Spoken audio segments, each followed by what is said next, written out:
அண்மை செய்தியை பார்த்துக் கொண்டிருக்கிறோம். 1967ஆம் ஆண்டு பேரறிஞர் அண்ணா தலைமையிலான அமைச்சரவை பொறுப்பேற்று தமிழ்நாட்டின் எழுச்சிக்கும் தமிழ் இனத்தின் மீட்சிக்கும் விதையூன்றிய நாள் என்றும், இந்த நாளில் அடுத்த 5 ஆண்டுகளில் தமிழ்நாட்டின் வளர்ச்சிக்கான ஸ்டாலின் ஸ்டேட்மெண்ட்டை அறிவிக்க இருக்கிறேன் என்றும் முதலமைச்சர் மு க ஸ்டாலின் தெரிவித்திருக்கிறார். திராவிட ஆட்சி இம்மண்ணில் மையம் கொண்ட நாளிலேயே திராவிட மாடல் 2.0வுக்கான அடிக்கலை நாட்டுகிறேன் என்றும், உங்கள் அனைவரின் ஆதரவோடும் என்றும் முதலமைச்சர் மு க ஸ்டாலின் தெரிவித்திருக்கிறார். அண்மை செய்தியாக பார்த்துக் கொண்டிருக்கிறோம்.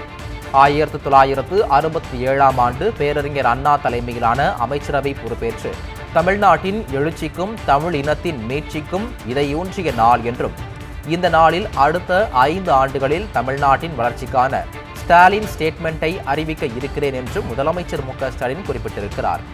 திராவிட ஆட்சி இம்மண்ணில் மையம் கொண்ட நாளிலேயே திராவிட மாடல் 2.0வுக்கான அடிக்கலை நாட்டுகிறேன், உங்கள் அனைவரின் ஆதரவோடும் என்றும் முதலமைச்சர் மு க ஸ்டாலின் தனது சமூக வலைதள பக்கத்தில் தெரிவித்திருக்கிறார். அண்மை செய்தியாக பார்த்துக் கொண்டிருக்கிறோம்.